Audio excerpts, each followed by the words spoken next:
This spring, our director research group looked at benthic surveys in South Caicos across 4 sites, that being the Arch, the Chain, the Plain, and the Maze. And each site we looked at a depth of 10 meters and the depth of 20 meters. We also rolled out a transect, a 50-meter transect using these transects. And each transect was 50 meters long across the floor of these sites. And at each of these transects, we performed various types of surveys. For the fish survey, 2 divers swam along either side of the transect and completed a 30-minute survey. If any of the fish species listed on this slate were observed within 2 meters on either side of the transect and within 2 meters above the transect, they were recorded by count and size class.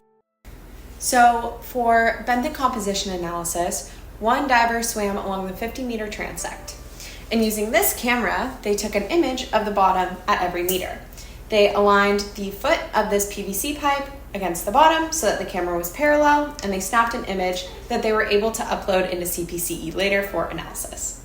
To assess for coral bleaching, a diver swam the length of this 50-meter survey and recorded the closest coral to the transect every 2 meters. The closest coral was recorded on a species level, and its lightest and darkest areas, according to the Coral Watch chart, were recorded. Finally, the percent bleached of the coral was recorded.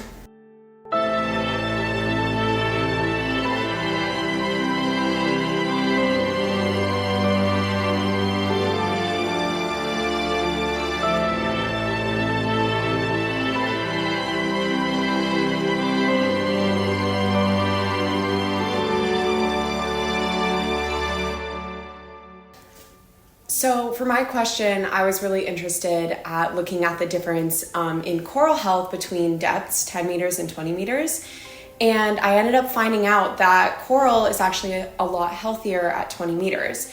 This was represented by there being a higher percent live coral coverage, higher Shannon index, and higher Simpson index at 20 meters than 10. I also found out that 2 of the most dominant species at 10 meters were less dominant at 20 meters, meaning that the population was more even and more diverse.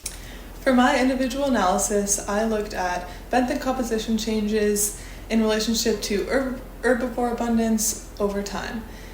Since 2015, I found that macroalgae cover has increased while stony coral cover has decreased and herbivore abundance has also decreased.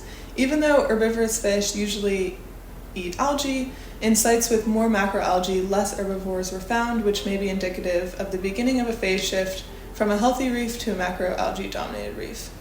In sites with less stony coral cover, less herbivores were also found, which goes to show the importance of stony coral coverage for maintaining healthy reef fish populations. I was really interested in determining if surgeonfish, particularly Atlantic blue tang, could be an indicator species of reef health and potential coral reef to macroalgae phase shifts. I found that surgeonfish are more abundant on sites with higher coral coverage, likely because reef fish thrive in complex and healthy reef habitats with ample resources. Specifically, I found that Atlantic blue tang, in particular, are found at higher abundances on sites with higher coral coverage and lower abundances on sites with higher macroalgae coverage. So my personal research question this spring was taking a look at how lionfish impacts the biodiversity of reef fish across these sites. As you know, lionfish are considered invasive in the Caribbean region, and I wanted to see what the actual effects were on South Caicos. Our research suggests that perhaps the density of these lionfish were not substantially large enough to have a negative impact or positive impact on the reef fish biodiversity. However, if you still see a lionfish, don't hesitate to spear them if you have the proper license. Our research showed the importance of healthy coral reefs as a habitat for fish populations in South Caicos. In the face of climate change and coral reef degradation, this proves that you must take action to protect coral reefs and the fish populations they support.